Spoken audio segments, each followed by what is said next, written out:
দরকার নাই। কারণ অনেক বউ আছে দেখবেন যদি মেহমান আসে ভয় পায়, আছে না? কথা কয় না, আছে না? যদি বউয়ের মায়ের বাড়ির যদি কুটুম হয় তাহলে কথা নাই।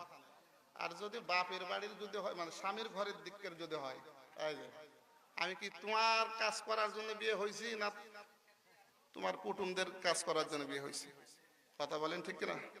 কথা কয় না। এই যে ঘরের ভিতর থেকে আবু জাহেলের স্ত্রী বলতেছিল, যেহেতু ভাতিজা মোহাম্মদ আপনার নামে হাদিয়া নিয়ে আসছে, ঘরের ভিতর দরজা খোলার প্রয়োজন নাই, ঘরের ভিতর থেকে উপর দিয়ে হাত দিয়ে হাদিয়াটা নেওয়ার জন্য ব্যবস্থা করেন। আবু জাহেল বিশ্ব নবীজিকে ডাক দিয়ে বলে, ভাতিজা রে, ঘরের উপর দিয়ে হাত দিলাম, তোমার যে হাদিয়া আছে হাদিয়াটা আমাকে দিয়ে দাও। আল্লাহ রাসূল ডাক দিয়ে বলতেছে, চাচা আমি যে হাদিয়া নিয়ে আসছি সব হাদিয়া হাতে হাতে দেওয়া যায় না, কিছু মুখে মুখে বলতে হয়, আপনাকে একটু বাইরে আসতে হবে। যেই দরজা খুলে আবু জেহেল বাইরে আসছে, আসার পরে বিশ্বনবীকে ডাক দিয়ে বলে, ভাতিজা এবার হাদিয়া দাও।